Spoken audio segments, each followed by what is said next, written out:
Hello friends, मैं नीता भास्कर आप सभी लोगों का अपने यूट्यूब चैनल पर स्वागत करती हूँ और आशा करती हूँ कि आप सभी लोग अच्छी तरीके से अपनी तैयारी कर रहे होंगे।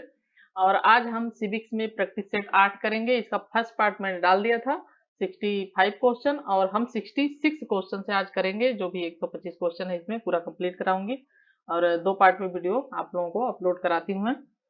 और अच्छी तरीके से प्रैक्टिस सेट जरूर करें, इससे आपको बहुत लाभ मिलेगा। प्रैक्टिस सेट जितने ज्यादा करेंगे आप, उतने ही आपको क्वेश्चन अच्छी तरीके से क्लियर होते चले जाएंगे। तो चलिए शुरू करते हैं। और अगर वीडियो पसंद आता है तो लाइक जरूर करें, कमेंट करें। चैनल को नए हैं अगर आप चैनल पर, तो चैनल को सब्सक्राइब अवश्य कर लें और बेल आइकन प्रेस कर दें, जिससे कि नई वीडियो की नोटिफिकेशन आप तक पहुंचती रहे। तो चलिए शुरू करते हैं। 66 क्वेश्चन हमारा वैज्ञानिक वैज्ञानिक ऐतिहासिक मानव विज्ञानीय तब समाजशास्त्रीय तथ्यों को ध्यान में रखकर किसने राज्य की उत्पत्ति के सिद्धांत को प्रतिपादित किया था? मैकाइबर, रूसो, हीगल, लास्की। तो क्या है क्वेश्चन? वैज्ञानिक ऐतिहासिक मानव वैज्ञानिक तथ्य समाजशास्त्रीय तथ्यों को ध्यान में रखते हुए किसने राज्य की उत्पत्ति के सिद्धांत को प्रतिपादित किया था? तो ये कौन था? ये है हमारा मैकाइबर, बी रूसो, सी हीगल और डी लास्की। तो 66 क्वेश्चन का राइट आंसर हमारा है फ्रेंड्स मैकाइबर। ठीक है। मैकाइबर के अनुसार जैसे जैसे पीढ़ियों के विकास के साथ संवर्ग विशाल होता गया, नामों के चमत्कार ने रक्त संबंध में भाव को अधिक पुष्ट किया और इस तरीके से इसका धीरे धीरे विकास होता गया। ठीक है। चलिए नेक्स्ट हमारा क्वेश्चन है 67 क्वेश्चन। यह किसकी मान्यता है कि राज्य के निर्माण के आधार उपयोगिता है, न कि संविदा है? हुम, ग्रीन, लास्की, बोसाके, किसका है ये? तो हमारा 67 का राइट आंसर है हुम। ठीक है। हुम ने कहा है कि राज्य के निर्माण का आधार उपयोगिता है, न कि संविदा है। और उपयोगितावादी सिद्धांत का प्रवर्तक है ये। किस सिद्धांत के प्रवर्तक है ये? उपयोगितावादी। ठीक है। और नेक्स्ट हमारा क्वेश्चन 68 क्वेश्चन। सूची फर्स्ट को सूची सेकंड से सुमेलित कीजिए और सही उत्तर नीचे दिए कूटों से चुनिए। सूची फर्स्ट है दैवी उत्पत्ति का सिद्धांत, शक्ति सिद्धांत, सामाजिक समझौते का सिद्धांत, पितृसत्तात्मक सिद्धांत, विकासवादी सिद्धांत। और सूची second sir Henry Maine, Burgess, Robert Filmer, Nietzsche, Rousseau.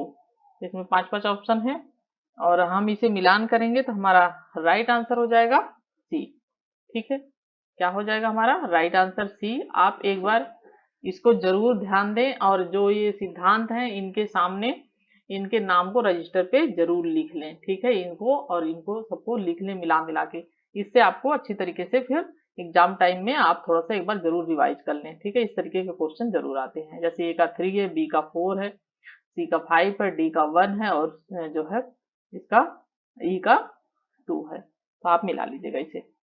चलिए 69 क्वेश्चन है राज्य शक्ति है इसलिए उसे चुनौती मत दो बल्कि उसकी पूजा करो। यह किसने कहा? वान ट्रास्टस्की, माइकियावेली, हीगल, ओपेनहाइमर। तो 69 का हमारा राइट आंसर है ए, वान ट्रास्टस्की। इन्होंने कहा है राज्य शक्ति है इसलिए उसे चुनौती मत दो बल्कि उसकी पूजा करो। 70 क्वेश्चन हमारा निम्नलिखित सिद्धांतों में से राज्य की उत्पत्ति के संबंध में कौन सा सिद्धांत सर्वाधिक स्वीकार्य है? विकासात्मक, शक्ति सिद्धांत, दैवी उत्पत्ति सिद्धांत और सामाजिक अनुबंध सिद्धांत। तो 70 क्वेश्चन का हमारा राइट आंसर है ए। और आज आप जब इस प्रैक्टिस सेट को करें तो आप वीडियो को थोड़ा सा पॉज करके पहले आंसर अपने आप भी लगा सकते हैं। पहले आप देख सकते हैं, उसके बाद में आंसर मिला सकते हैं और कि क्या है सही। तो उससे आपको ये भी पता चलता रहेगा आप कितने क्वेश्चन इसमें से सही कर पा रहे हैं। ठीक है। तो इससे आपकी प्रैक्टिस और अच्छी होगी। 71 क्वेश्चन हमारा एक मानवीय चेहरे के साथ पूंजीवाद इंगित करता है विश्व राज्य को, फांसीवाद राज्य को, मार्क्सवादी या कल्याणकारी राज्य को? तो 71 का हमारा राइट आंसर है डी, कल्याणकारी राज्य को। एक मानवीय चेहरे के साथ पूंजीवाद क्या इंगित करता है? यह इंगित करता है कल्याणकारी राज्य को। नेक्स्ट हमारा क्वेश्चन है निम्नलिखित में से कौन सा कथन सही नहीं है? क्या पूछा है? कौन सा कथन सही नहीं है?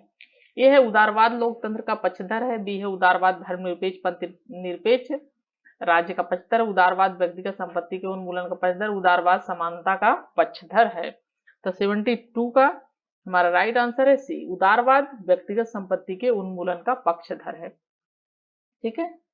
नेक्स्ट क्वेश्चन है, 19वीं शताब्दी के उदारवादी विचारकों ने राज्य को माना है एक आदर्श संस्था, शोषण का एक यंत्र, एक आवश्यक बुराई, जन कल्याण का एक साधन। तो 73 का हमारा राइट आंसर है सी, एक आवश्यक बुराई। ठीक है, उदारवादियों ने माना है राज्य को, क्या माना, आवश्यक बुराई माना है, यानी राज्य की आवश्यकता है लेकिन वह एक बुराई है। और यहीं पे जो अराजकतावादी हैं वो क्या मानते हैं, वो मानते हैं अनावश्यक बुराई, यानी इसकी आवश्यकता ही नहीं है। ठीक है, ये दोनों में डिफरेंस है। 74 है, मार्क्स के मतानुसार वस्तु का मूल्य किसके द्वारा निर्धारित होता है?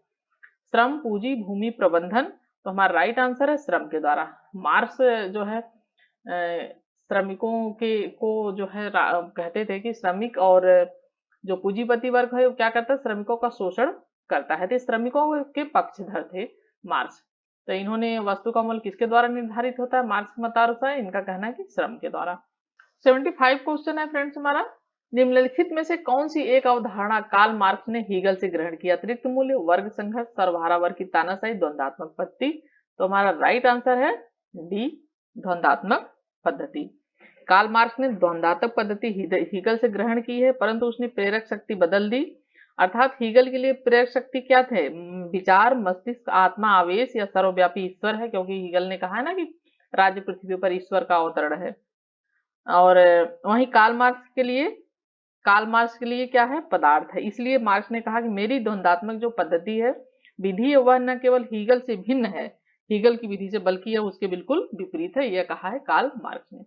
ठीक है, नेक्स्ट है 76 क्वेश्चन, इतिहास के दौर में एक समय आएगा जब राज्य का तिरोधान यानी लोप हो जाएगा। उदारवाद, समाजवाद, गांधीवाद, किसने कहा था या किसका विचार था? मार्क्सवाद।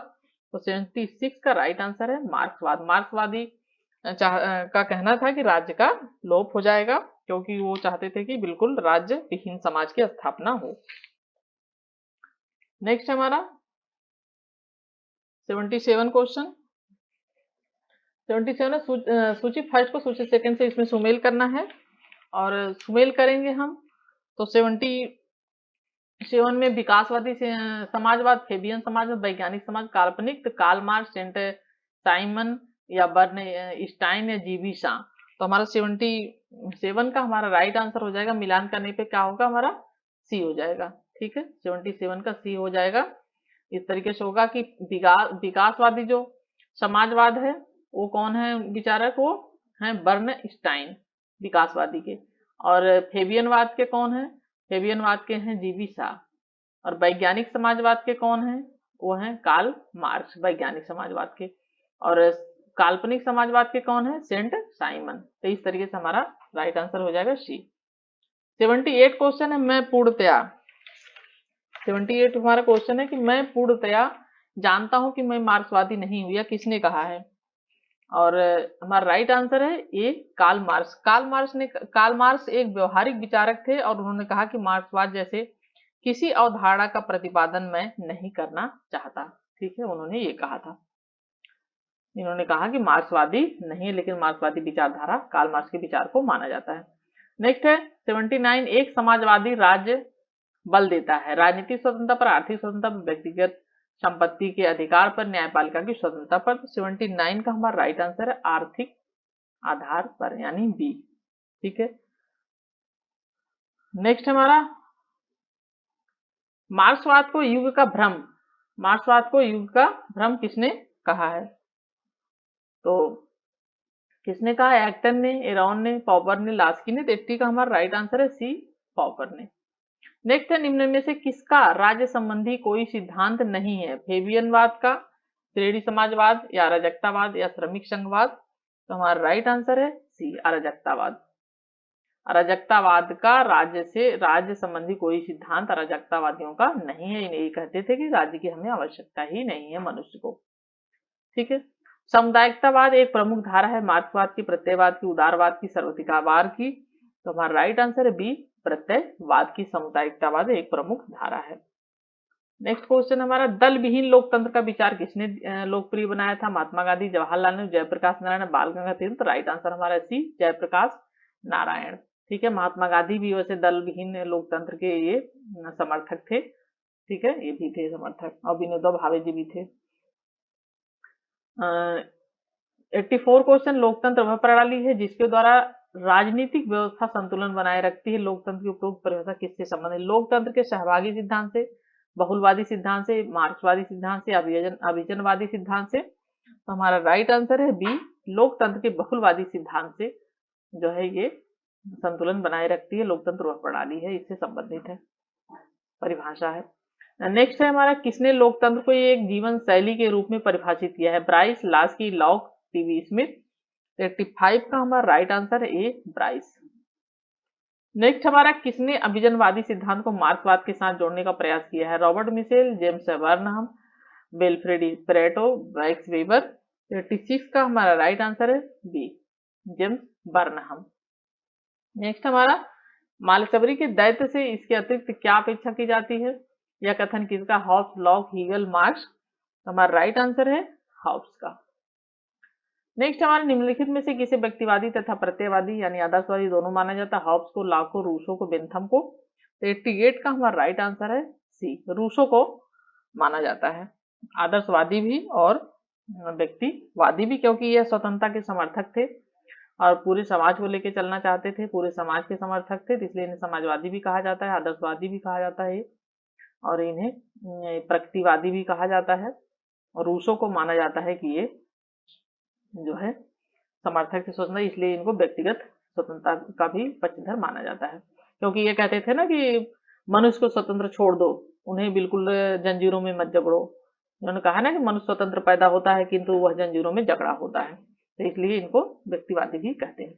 नेक्स्ट हमारा, सामान्य इच्छा के प्रति वास्तविक आपत्ति यह है कि जब तक यह इच्छा है वह सामान्य नहीं है, जहां तक यह सामान्य है वह इच्छा नहीं है। किसने कहा? Bosanquet, sir Henry Maine, Hobbes, E M. Said. 89 का हमारा right answer friend C, Hobbes house. Next हमारा, प्राकृतिक अवस्था युद्ध की अवस्था नहीं थी बल्कि भद्र बर्बर वर्ग की स्थिति थी, यह किस विचारक का है? Thomas Hobbes, John Locke, Jacques Rousseau, बोधा। तो 90 क्वेश्चन का राइट आंसर है सी। ये किसने कहा है?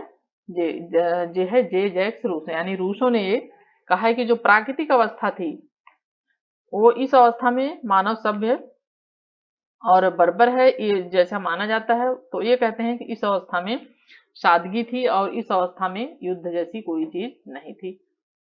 राज्य की उत्पत्ति के सामाजिक अनुबंध सिद्धांत के पूर्व चिंतक थे? सोफिस्ट विचारक, रोमन विचारक, स्टोइक विचारक या एपिक्यूरिक विचारक। तो 91 का हमारा राइट आंसर है सी, स्टोइक विचारक। ठीक है, चलिए 92 क्वेश्चन हमारा, सहमति न केवल राज्य के आधार निर्माण पर है बल्कि इसके संचालन का भी आधार है, यह कथन किससे संबंधित? Hobbes, Locke, Montesquieu, Rousseau. तो 92 का हमारा राइट आंसर है बी, लॉक। नेक्स्ट हमारा, निम्नलिखित उदारवादी विचारकों में से कौन एक राज्य के यांत्रिक स्वरूप की अवधारणा का समर्थक नहीं? Hobbs, lock, Bentham, Laski. 93 का हमारा राइट आंसर है डी। ठीक है, नेक्स्ट हमारा, प्राकृतिक विधियां मात्र विवेकशीलता की परामर्श है, यह किसने कहा है? बोधा ने, हॉब्स ने, लॉक ने, रूसो ने। तो हमारा 94 का हमारा राइट आंसर है हॉब्स ने कहा है, प्राकृतिक विधियां मात्र विवेकशीलता की परामर्श है, यह किसने कहा है? हॉब्स ने। नेक्स्ट है, अधिकारों का प्राचीनतम सिद्धांत? ऐतिहासिक, प्राकृतिक अधिकार सिद्धांत, सामाजिक कल्याण सिद्धांत, आदर्शवादी सिद्धांत। और राइट आंसर हमारा है बी, प्राकृतिक अधिकार सिद्धांत। ठीक है, नेक्स्ट है, निम्नलिखित में से कौन सही सुमेलित नहीं है? रूसो, सोशल कॉन्ट्रैक्ट, सामाजिक समझौता, लॉक, लेक्चर्स ऑन जूरिस्प्रूडेंस, विधि शास्त्र पर व्याख्यान, मार्क्स की है द कम्युनिस्ट मैनिफेस्टो, साम्यवादी घोषणा पत्र या हॉब्स की लेवियाथन। तो हमारा राइट आंसर है बी, ये सुमेलित नहीं है, जबकि रूसो की सोशल कॉन्ट्रैक्ट या सामाजिक समझौता या सामाजिक संविदा भी आता है, ये संबंधित है, और इनकी मार्क्स का ये संबंधित है, द कम्युनिस्ट मैनिफेस्टो और हॉब्स की लेवियाथन, ये सब तीनों संबंधित है। ठीक है, सही है। नेक्स्ट है 97, प्रत्येक राज्य के अधिकारों से जाना जाता है जिन्हें वह लागू करता है, या किसने कहा है? John Locke, T H. Green, H J. Laski, Bertrand Russell. तो 97 का हमारा राइट आंसर एच.जे. लास्की। ठीक है, नेक्स्ट हमारा 98 क्वेश्चन, 20वीं शताब्दी में निम्नलिखित में से किसने अपने विचारों को प्रतिपादित करने के लिए सामाजिक अनुबंध सिद्धांत का प्रयोग किया? Herbert Spencer, Rawls, Laski, Lenin. तो 98 का हमारा राइट आंसर है बी, रॉल्स। 99 है, एक व्यवस्थापिका जो मंत्री परिषद के समक्ष निर्बल है तथा एक मंत्री परिषद जो राष्ट्रपति के समक्ष निर्बल है किस देश की शासन व्यवस्था की विशेषता दर्शाती है? France, Germany, Bharat, Sri Lanka. तो 99 का राइट आंसर है ए, फ्रांस। फ्रांस की शासन व्यवस्था के बारे में कहा जाता है कि वहां व्यवस्थापिका मंत्री परिषद के समक्ष निर्बल है तथा एक मंत्री परिषद राष्ट्रपति के समक्ष निर्बल है। फ्रांस में अर्ध राष्ट्रीय अथवा अर्ध संस्थात्मक शासन होता है। ठीक है, फ्रांस में। नेक्स्ट है हमारा, इंग्लैंड में निम्नलिखित में से किसकी न्यायिक पुनर्व्याख्या होती है? संसदीय विधेयक, प्रदत्त विधान, अधीनस्थ विधेयन। तो हमारा राइट आंसर यही है बी, प्रदत्त विधायन। किसकी न्यायिक पुनर्व्याख्या होती है? प्रदत्त विधायन की। 101 क्वेश्चन हमारा है, निम्नलिखित में से कौन सा भारत में ब्रिटिश शासन की देन है? सचिवालय व्यवस्था, लोक सेवा आयोग, वित्त आयोग, विधि का शासन। तो कौन कौन से हैं जो ब्रिटिश शासन ने भारत को दिया है? तो हमारा जैसा कि ब्रिटिश का हमारे देश पे वो भी था, अधिकार भी था, तो ज्यादा काफी चीजें वहां से भी आई हैं, इसलिए ली गई हैं। तो हमारा इसका राइट आंसर है बी। ठीक है, 2, 3, 4 यानी लोक सेवा आयोग, लोक सेवा आयोग वहीं से आया है क्योंकि कार्नवालिस ने इसकी शुरुआत की थी, और वित्त आयोग ये भी है, और विधि का शासन ये भी है वहीं से। नेक्स्ट क्वेश्चन हमारा 102, भारतीय संघवाद तथा अमेरिकी संघवाद में महत्वपूर्ण अंतर है? राज्य तथा केंद्र में शक्तियों का विभाजन, स्वतंत्र न्यायपालिका, दोहरी नागरिकता, संविधान की सर्वोच्चता। तो हमारा राइट आंसर है सी, दोहरी नागरिकता। दोहरी नागरिकता जो है भारतीय संघवाद और अमेरिकी संघवाद में महत्वपूर्ण अंतर है, क्योंकि हमारे यहाँ हम कहीं भी रह रहे हो लेकिन हमारी गहरी नागरिकता होती है, हम सिर्फ अपने देश के नागरिक हैं, भारत के नागरिक हैं। जबकि अमेरिका में ऐसा नहीं होता, वहां पे जो है शक्तियों का बंटवारा है, तो उसी हिसाब से नागरिकता भी वहां पर मिली हुई है। ठीक है, नेक्स्ट हमारा, यह किसका मत है कि ब्रिटिश संविधान का अस्तित्व नहीं है? De Tocqueville, Ramsay Muir, H Laski, Brogan. तो हमारा 103 का हमारा राइट आंसर है ए, डी टाकविले। नेक्स्ट हमारा, संसदात्मक तथा अध्यक्षात्मक सरकारों के वर्गीकरण का आधार है? केंद्र तथा राज्यों के मध्य संबंध, विधायिका तथा कार्यपालिका का संबंध, कार्यपालिका तथा न्यायपालिका का संबंध, उपरोक्त सभी। तो हमारा राइट आंसर है बी, विधायिका तथा कार्यपालिका का संबंध। नेक्स्ट हमारा 105, बजट बनाने की प्रक्रिया का सही अनुक्रम क्या है? बजट कैसे बनाया जाता है? अनुदानों का मतदान, सामान्य चर्चा, वित्त विधेयक, विनियोजन विधेयक। तो क्या अनुक्रम है, किस प्रकार से यह बनाया जाता है बजट हमारा?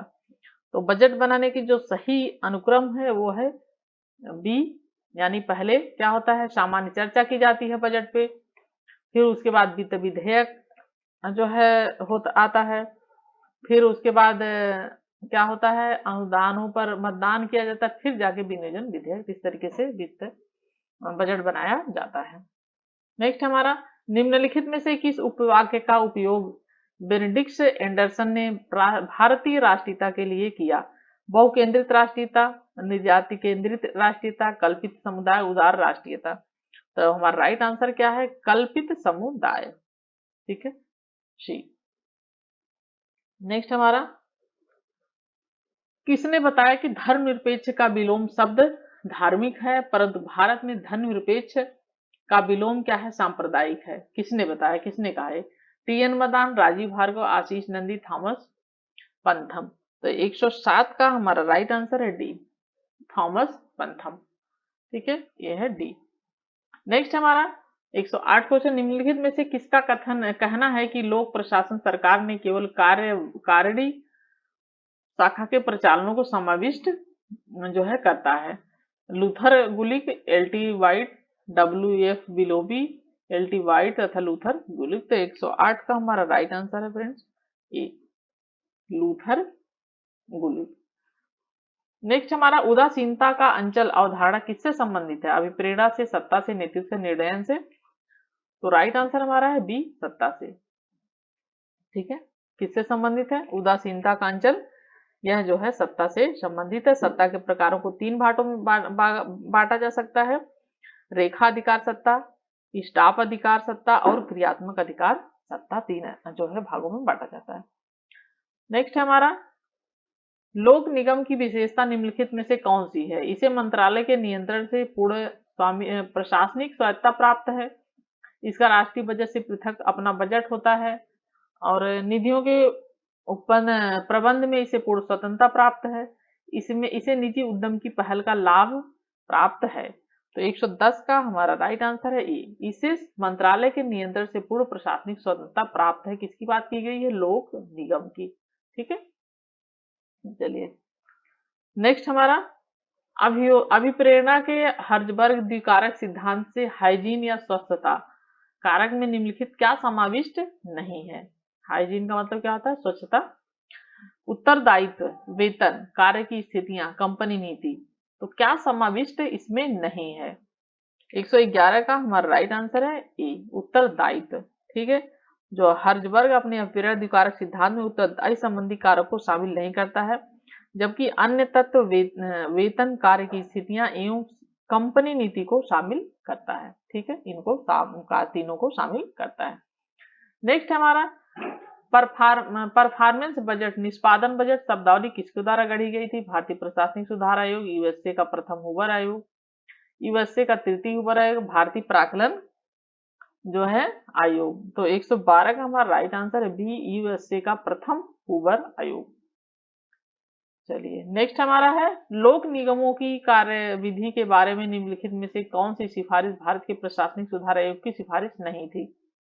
उच्च अधिकारी पूर्णकालिक कर्मचारी होने चाहिए, संबद्ध मंत्रालय के सचिव को प्रबंध मंडल के सदस्य के रूप में हमेशा शामिल किया जाना चाहिए, या आंतरिक लेखा परीक्षा को अधिक प्रभावी बनाए जाने उपयुक्त सभी। तो 113 का हमारा राइट आंसर है बी, संबद्ध मंत्रालय के सचिव को प्रबंध मंडल के सदस्य के रूप में हमेशा शामिल किया जाना चाहिए। लोक नियमों की कार्य विधि के बारे में सिफारिश भारत के प्रशासनिक सुधार आयोग की कौन सी नहीं थी? ये पूछा है, नहीं थी, ये तीनों थी। चलिए नेक्स्ट हमारा पद वर्गीकरण निम्नलिखित में से किसका वर्गीकरण है? कर्तव्य भार, वेतन, पदाधिकारियों की निजी हैसियत, विभाग। तो हमारा राइट आंसर है क्या है? ए, कर्तव्य भार। पद वर्गीकरण किसका वर्गीकरण है? तो कर्तव्य भार। नेक्स्ट हमारा अधिकारियों का पेशेवर निकाय, अधिकारियों को पेशेवर निकाय जो अस्थायी, वैतनिक और कुशल होता है सिविल सेवा को इन शब्दों में किसने परिभाषित किया? किसने परिभाषित किया है? फेलिक्स निगियो, ओजी स्काल, हरमन फाइनर या इयन ग्लैंडेन। तो हमारा राइट आंसर क्या है? हरमन फाइनर। सिविल सेवा के शब्द किसने प्रतिपादित किया है? तो परिभाषित किया है हरमन फाइनर ने। नेक्स्ट है निम्नलिखित में से किस रिपोर्ट में विशेषज्ञों और सामान्यों के संबंधों पर विचार किया गया है? कोठारी समिति रिपोर्ट, सरकारी समिति रिपोर्ट, हेल्डन समिति रिपोर्ट या फुलटन समिति रिपोर्ट। तो 116 का हमारा राइट आंसर है डी, फुलटन समिति रिपोर्ट। नेक्स्ट है यूएन सुरक्षा परिषद किस अध्याय और अनुच्छेद के अंतर्गत अंतर्राष्ट्रीय शांति के लिए खतरा देखने पर वाद विवाद का शर्तों के अंतर्गत शांतिपूर्वक निपटारा करने के लिए सर्वप्रथम तरीकों की खोज करती है? तो हमारा ए है राइट आंसर। ठीक है, अध्याय 6 अनुच्छेद 36। नेक्स्ट हमारा अंतर्राष्ट्रीय कानून के आधुनिक संस्थान की सही विशेषताएं निम्नलिखित में से कौन सी है? एक पक्षीय कानून, सहमति और कानूनी दायित्व, भाषा और औचित्य का प्रयोग, संस्थानिक स्वायत्ता की वार्ता। नीचे देंगे कोडों से सही उत्तर का चयन कीजिए। हमारा 118 क्वेश्चन है और हमारा राइट आंसर है डी, यानी सेकंड, थर्ड और फोर्थ सही है। सहमति और कानूनी दायित्व ये सही है, भाषा और औचित्य का प्रयोग, संस्थानिक स्वायत्ता की वार्ता, ये तीनों सही है। नेक्स्ट हमारा कोपनहेगन 15 के रूप में सुप्रसिद्ध संयुक्त राष्ट्र का सम्मेलन का संबंध किस मुद्दे से है? वैश्विक उष्मीकरण, जलवायु परिवर्तन, वातावरण, जनसंख्या विस्फोट। 119 का हमारा राइट आंसर है बी, जलवायु परिवर्तन। चलिए नेक्स्ट हमारा सूची फर्स्ट को सूची सेकंड से सुमेलित करें और नीचे दे कोटों से सही उत्तर का कोटों से चयन करें। क्षेत्रीय संगठन Organization of American State OAS, और बी है North Atlantic Free Trade Agreement NAFTA ANFTA। ठीक है, सी है हमारा अरब मगरेब यूनियन AMU, और डी है South East Asian Treaty Organization SEATO। ठीक है, SAEATO, सीटो। तो स्थापना वर्ष क्या है इसका? इस तरीके के क्वेश्चन भी जरूर आपको एक देखने को मिलेंगे, क्या 2 क्वेश्चन, तो इसे भी आपको जो है ध्यान रखना है। और थोड़ा सा आपको हल्का करंट अफेयर्स में भी थोड़ा ध्यान रखना है। 2-4 क्वेश्चन इसमें करंट अफेयर्स के भी पूछ लेते हैं, और वो इसी से संबंधित पूछेंगे, राजनीति से भी इससे ही संबंधित क्वेश्चन आते हैं। तो इसलिए थोड़ा सा आपको ध्यान रखना है, जैसे संगठन वगैरह जो बने हैं उनका कौन अध्यक्ष बना है या कुछ इस तरह की चीजें, तो थोड़ा सा नए भी क्वेश्चन आ जाते हैं इसमें। तो चलिए, इसका हमारा 120 का हमारा राइट आंसर है जो है बी। ठीक है, हम इसको मिलान करेंगे और हमारा राइट आंसर हो जाएगा बी। स्थापना वर्ष पूछा है इसमें, तो ऑर्गेनाइजेशन ऑफ अमेरिकन स्टेट, इसका जो है 1948 में हुआ था। North Atlantic Free Trade Agreement NAFTA, NAFTA का कब हुआ था? ये हुआ था 1994। और अरब मगरेन यूनियन, इसका कब हुआ था? इसका हुआ था 1989 में। और सीटो का कब हुआ था? ये हुआ था 1954 में। नेक्स्ट हमारा संयुक्त राज्य अमेरिका की संघीय व्यवस्था, राज्य में एक नया राज्य बनाया जा सकता है कांग्रेस द्वारा, सीनेट द्वारा, संबंधित राज्य की सहमति से, कांग्रेस द्वारा, कांग्रेस की सहमति से संबंधित राज्य द्वारा। तो 121 का हमारा राइट आंसर है सी, संबंधित राज्य की सहमति से कांग्रेस द्वारा। नेक्स्ट है 122 क्वेश्चन, निम्नलिखित में से कौन एक संघीय शासन प्रणाली की विशेषता नहीं है? लिखित व कठोर संविधान, संविधान द्वारा केंद्र राज्यों में शक्तियों का विवरण वितरण, या संघीय व्यवस्था में राज्यों को केंद्र द्वारा शक्तियां दी जाती है, संविधान की सर्वोच्चता। तो हमारा 122 का हमारा राइट आंसर है सी, संघीय व्यवस्था में राज्यों को केंद्र द्वारा शक्तियां दी जाती हैं। नेक्स्ट हमारा सरकारों का प्रथम वर्गीकरण, प्रथम व्यवस्थित वर्गीकरण किसने दिया? सुकरात ने, अरस्तु ने, बोधा ने, मांटेस्कू ने। तो हमारा राइट आंसर है इसका बी, अरस्तु ने। सरकारों का प्रथम व्यवस्थित वर्गीकरण किसने दिया है? तो ये अरस्तु ने दिया है। नेक्स्ट हमारा निम्नलिखित में से किस देश में दबाव समूहों की भूमिका सर्वाधिक प्रभावशाली है? USA, Britain, Germany, France. तो 124 का राइट आंसर है यूएसए। यूएसए में दबाव समूहों की भूमिका सर्वाधिक प्रभावशाली है। ठीक है, और 125 क्वेश्चन एंड लास्ट क्वेश्चन हमारा, संघात्मक व्यवस्था को अपनाने वाला प्रथम देश कौन सा है? Bharat, Canada, USA, England. संघात्मक व्यवस्था, ठीक है, अपनाने वाला प्रथम देश कौन सा है? तो ये है राइट आंसर यूएसए। संघात्मक व्यवस्था के सबसे पहले किसने अपनाया था? यूएसए ने। ठीक है, क्योंकि अमेरिका की ये प्रमुख विशेषता है और विश्व में सबसे पहले संयुक्त राज्य अमेरिका द्वारा ही इसे अपनाया गया था। और हमारे 125 क्वेश्चन कंप्लीट हो गए। फर्स्ट पार्ट में डाल दिए थे मैंने 65 क्वेश्चन, और 60 क्वेश्चन आज हो गए अपलोड। और आशा करती हूँ वीडियो पसंद आई होगी, और पसंद आए तो लाइक, शेयर, कमेंट और सब्सक्राइब अवश्य करें। Thank you friends, thank you for watching video.